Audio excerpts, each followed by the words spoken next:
Hello viewers, in today's session we are going to discuss this important definite integral involving a mod function, and here we have to evaluate the integral that is from 0 to 1 by 4, and here the integrand is mod of sine 2 pi x, right? So let us call this integral as I. So here we'll first make use of the method of substitution, and then will apply some properties of mod function and sign convention of trigonometric functions in four quadrants. So here let us substitute theta is equal to 2 pi x, right? So here we introduce this variable theta, and we'll take theta is equal to 2 pi x. Let us differentiate theta with respect to x. D theta over dx is equal to d by dx of 2 pi x, and we can write 2 pi, and here the derivative of x with respect to x is 1, so this is 2 pi. So d theta over 2 pi is equal to dx, right? And here x varies from 0 to 1 by 4, so let us change the limits accordingly. When x is equal to 0, then the value of theta can be obtained from this expression, that is 2 pi times 0 is equal to 0. And when x is equal to 1 over 4, then theta is equal to 2 pi times 1 over 4, and here we have pi over 2.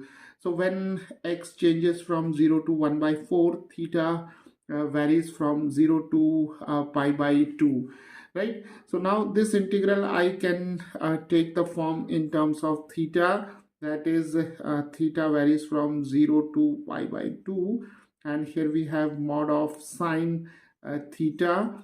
For 2 pi x we write theta, and for dx we can write d theta over 2 pi.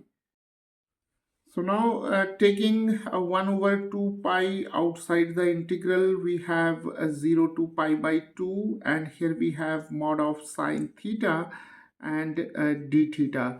So let us now apply the definition of mod function to this integrand, that is mod of sine theta.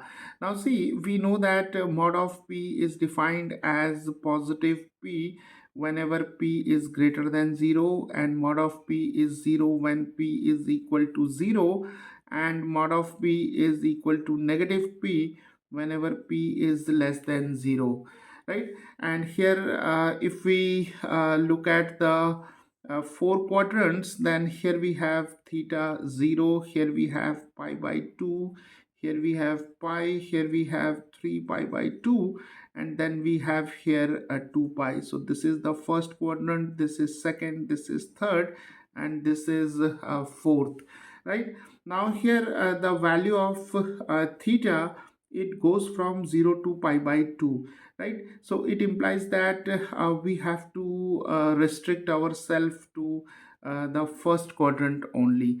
And from trigonometry we know that all the six trigonometric functions are positive in the first quadrant, right? So here sine theta is greater than 0 when theta belongs to the first quadrant, right? And in other words, we can say that when theta belongs to this interval, that is 0 to pi by 2, then sine theta is always going to be positive, right? So if we take sine theta as p, then mod of p, that is mod of sine theta, is equal to positive sine theta when sine theta is greater than 0, and theta belongs to this interval, that is 0 to pi by 2, right? So now we have 1 over 2 pi, and we have 0 to pi by 2, and mod of sine theta can be replaced by positive sine theta here, and the integral of sine theta is the negative cos theta, and limits are from 0 to pi by 2, right? So now we can write this negative sign outside here. We have minus 1 over 2 pi, then we have cosine theta, and limits are from 0 to pi by 2. Now we can substitute the limits and we'll take the difference. So we have cos pi by 2 minus cos of 0, right? So now the value of this integral is equal to minus 1 over 2 pi, and cosine pi by 2 is 0 and cosine 0 is 1. So we have minus 1 over 2 pi times minus 1. So minus times minus, this is positive. So we have plus 1 over 2 pi, right? So the value of this integral is equal to 1 over 2 pi. Hello viewers, in today's session we are going to discuss another important problem from integrals. So here we are given two functions. F1 x is equal to mod of x minus 1 and f2 x is equal to greatest integer of x, and we have to find the value of this integral, that is from minus 1 to 0 f1 x multiplied with the square of f2 of x, right? So here we have the mod function, that is f1x is the absolute value function, that is mod of x minus 1, and f2x is the greatest integer of x. So now to evaluate this integral, we can make use of the definition of mod function and greatest integer function. So the definition of mod function and definition of greatest integer function can easily lead us to the value of this integral, right? Now see, a mod function is defined like this: mod of p is equal to positive p whenever p is greater than 0, and mod of p is 0 when p is equal to 0, and mod of p is negative p when p is less than 0, right? So let us apply this definition to this function. So we have mod of x minus 1, so this is a positive x minus 1 whenever x minus 1 is greater than 0. So here p can be taken as x minus 1. So here x minus 1 is greater than 0, then mod of x minus 1 is positive x minus 1. So from this inequality we have x greater than 1, right? And mod of x minus 1 is equal to 0 whenever x minus 1 is equal to 0, that is x is equal to 1. And this is mod x minus 1 is equal to negative x minus 1 whenever x minus 1 is less than 0, and this implies x is less than 1, right? So in this problem the important thing is to make use of this part of the definition, right? That is mod of p is equal to negative p when p is less than 0. So here we'll make use of this part of the definition, right? So here x varies from minus 1 to 0, right? So we have x belonging to the interval that is minus 1 to 0. So here we have 0 and here we have minus 1. So let us take this integral as I.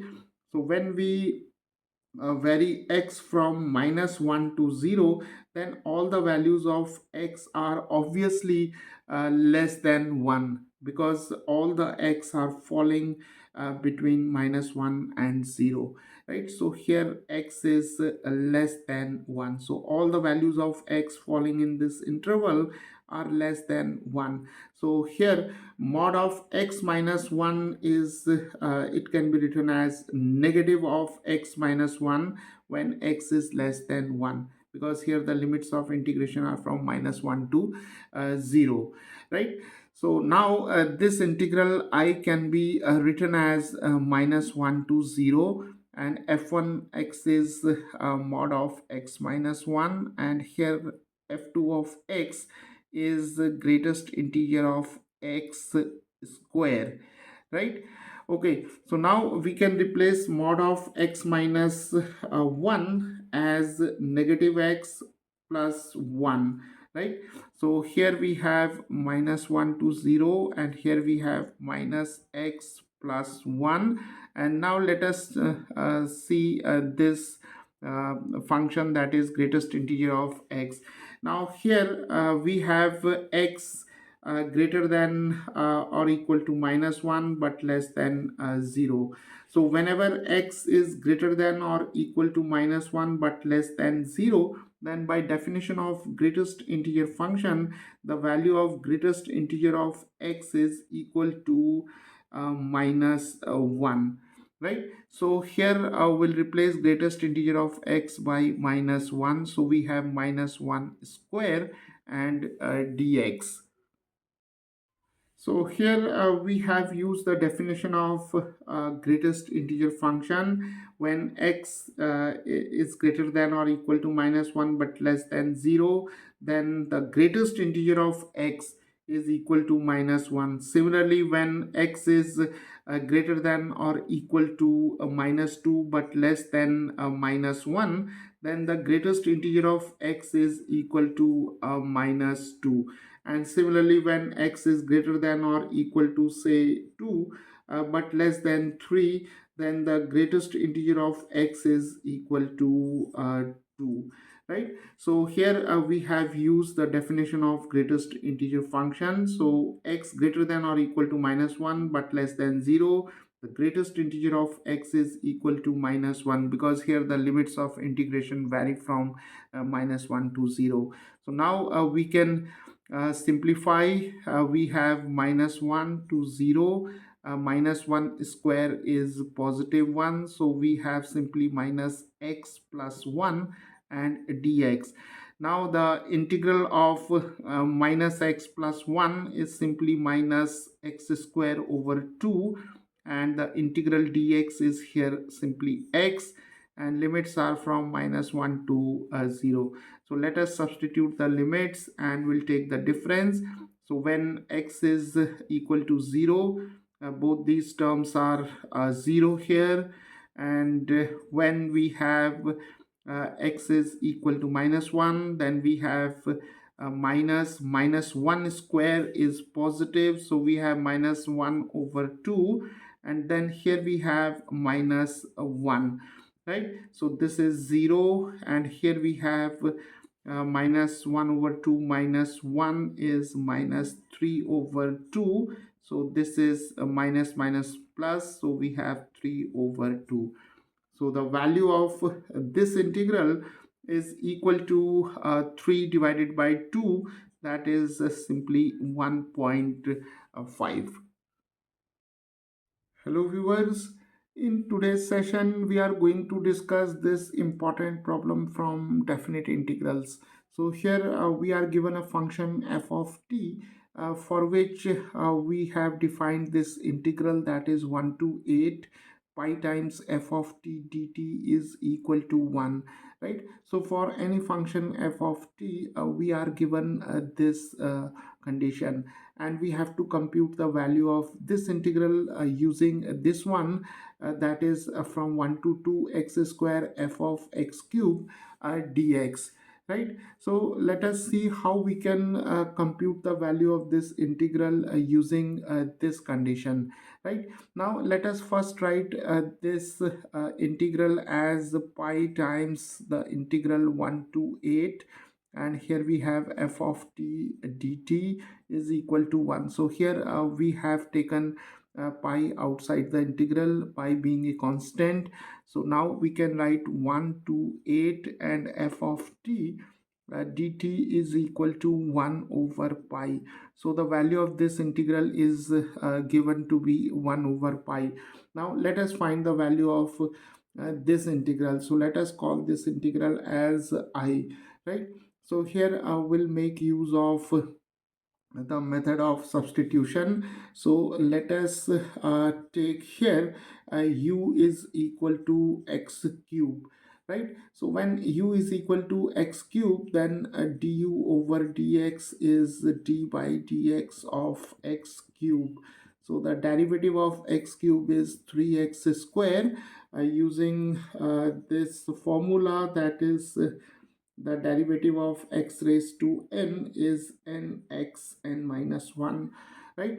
So here we have now du over dx is equal to 3x square.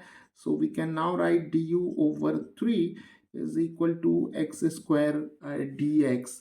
Okay, so now here the limits vary from 1 to 2. So let us change the limits as we have used this substitution. So when x is equal to 1, that is the lower limit, then the value of u is 1 cube, that is simply 1.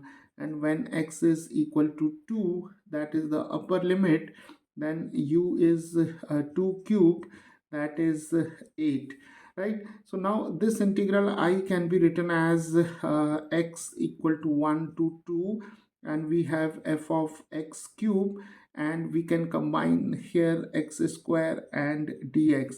So now when x varies from 1 to 2, u varies from 1 to 8. So here we have 1 to 8, and f of u, because x cube is u, and x square dx is equal to du over 3. So now we can take 1 over 3 outside the integral, and we have here 1 to 8 and f of u and du. So now the value of this integral is 1 over 3 times the integral 1 to 8 f of u du, right? So now if we here change the variable u to t, then we can also write 1 over 3 1 to 8 f of t and dt, because from the dummy variable property of definite integrals, we know that the value of the integral a to b f of t dt is same as a to b f of u and du, right? So here we can change the variable. So here we have now 1 over 3, and we have changed the variable u to t. Now the value of this integral is given as 1 over pi. So here we can write 1 over pi. So the value of this integral I is equal to 1 over 3 times pi. So viewers, this is how by using the method of substitution and using some properties, that is the dummy variable property of definite integrals, we can easily solve these kind of problems.